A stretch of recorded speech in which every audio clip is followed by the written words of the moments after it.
तो अभी मैं हूँ उत्तरकाशी के TFH कैफ़े में और मैं देहरादून से निकल गया था मॉर्निंग में 7 बजे के करीब। बज रहे हैं दिन के 1 और यहाँ पर से जो मेरा ट्रिप है वो है गंगोत्री, हर्षिल, गर्तांगली का। हर्षिल वगैरह में काफ़ी फिल्मों की शूटिंग वगैरह भी हुई है। इसी तरीके का कुछ दृश्य रहता होगा जब भी जाके मूवीज़ की, जैसे आपने राजकुमार की फेमस मूवी देखी होगी राम तेरी गंगा मैली, उसकी शूटिंग जो है वो हर्षिल में ही हुई थी। तो वो उत्तरकाशी में ही आता है हर्षिल भी। तो देख सकते हैं आप, ये बीच में बह रही है भागीरथी नदी। तो अब निकलते हैं यहाँ पर से सीधा गंगोत्री के लिए।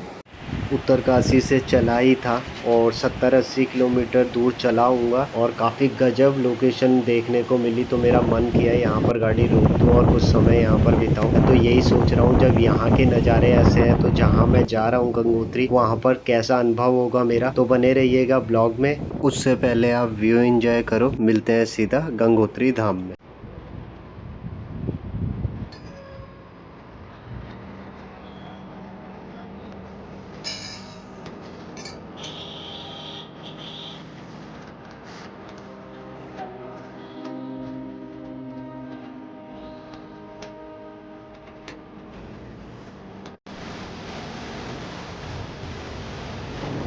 Continue on National Highway 34 for 12 kilometers. Continue on National Highway 34 for 1.5 kilometers.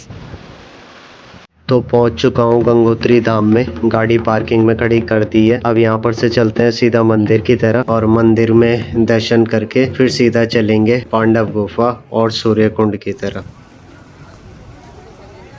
तो पहुंच चुका हूं मैं मंदिर के अंदर और कुछ इस तरीके का व्यू है। यहाँ पर से देख सकते हैं आप, काफ़ी भीड़ है यहाँ पर, श्रद्धालु लोग लाइन पर लगे हुए हैं। और ये है गंगोत्री धाम में स्थित मेन मंदिर और उसी के सामने आप देख सकते हैं ये है शिवालय। तो यहाँ पर से आप चलते हैं सीधा, आपको दिखाते हैं भागीरथी शिला और भागीरथी नदी।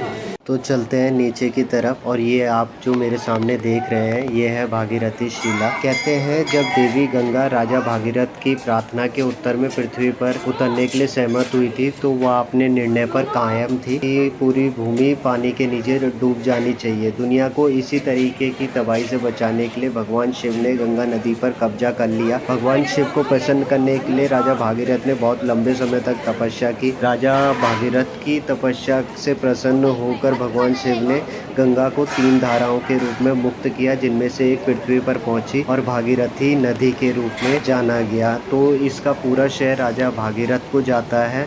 और जब ये यहाँ पर से निकलती है और देवप्रयाग में अलकनंदा नदी के साथ मिलती है, तो उसके बाद इस नदी को गंगा के रूप से जाना जाता है। कहते हैं गंगोत्री धाम माँ गंगा का घर भी है और गंगा का उद्गम स्थल भी है। पर यहाँ पर से जो इसका मेन उद्गम स्थल है वो यहाँ पर से 19 किलोमीटर दूर गौमुख है, जहाँ जो गौमुख ग्लेशियर है वहाँ पर से माँ गंगा निकलती है। तो अब चलते हैं यहाँ पर से सूर्य कुंड और पांडव गुफा की तरफ। बने रहिएगा ब्लॉग में। तो यहाँ पर से पांडव गुफा जो है वो तकरीबन 1.5 किलोमीटर दूर है और निकल चुका हूँ। उससे पहले आप देख सकते हैं यहाँ का ये शानदार व्यू और यहाँ पर से पैदल का ट्रैक है। तो ये है फॉरेस्ट रेस्ट रूम का गेस्ट हाउस जो पहाड़ों के बीच स्थित है और ट्रैक के बीच में आता है। यहाँ पर से सूर्य कुंड 500 मीटर है।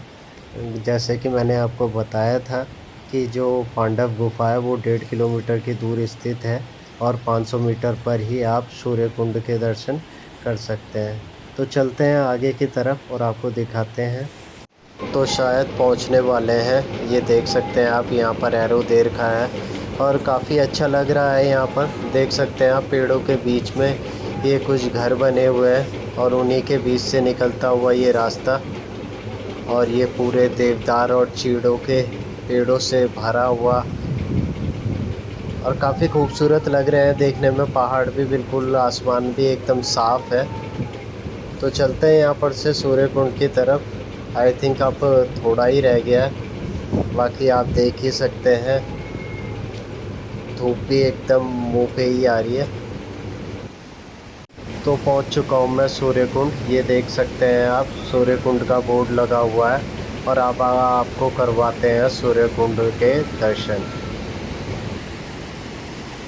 तो ये मेरे सामने आप देख सकते हैं, ये है सूर्य कुंड कहते हैं जो गंगोत्री धाम में भागीरथी शिला है, वहाँ पर से 100 मीटर के फासले पर राजा भागीरथ ने सूर्यदेव को अर्घ्य दिया था।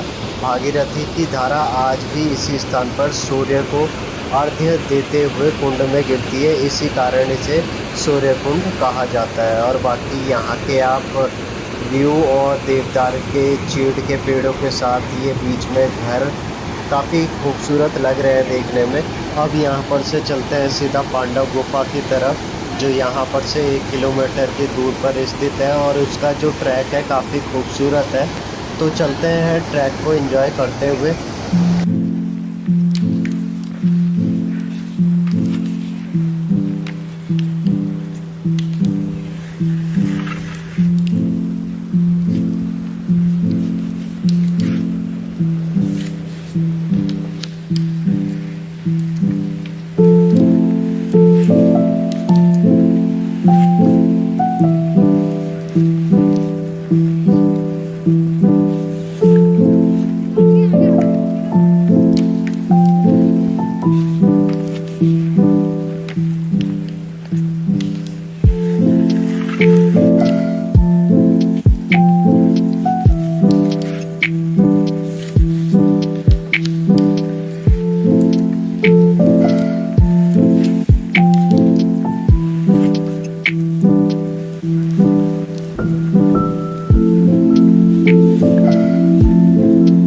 पहुंच चुका हूँ पांडव गुफा और देख सकते हैं ये मेरे सामने है पांडव गुफा। तो आपको बता दूं कि जब महाभारत का युद्ध हुआ था और पांडव अपने पापों का प्रायश्चित करने के लिए हिमालय की तरफ बढ़े थे भगवान शिव से अपने पापों की क्षमा याचना मांगने, तो उनका ये विश्राम गृह भी हुआ करता था और यहाँ का वातावरण बिल्कुल शांत था और उन्हें इस वातावरण में शांति और सुकून मिला। तो यहाँ पर उन्होंने ध्यान लगाया था और आध्यात्मिक मार्गदर्शन प्राप्त किया था। तो देख सकते हैं यहाँ पर एक बाबा जी बैठे हुए हैं और काफी अंधेरा है यहाँ पर फिर भी ठंडा के अंदर। तो आज के लिए बस इतना ही, मिलते हैं नेक्स्ट वीडियो।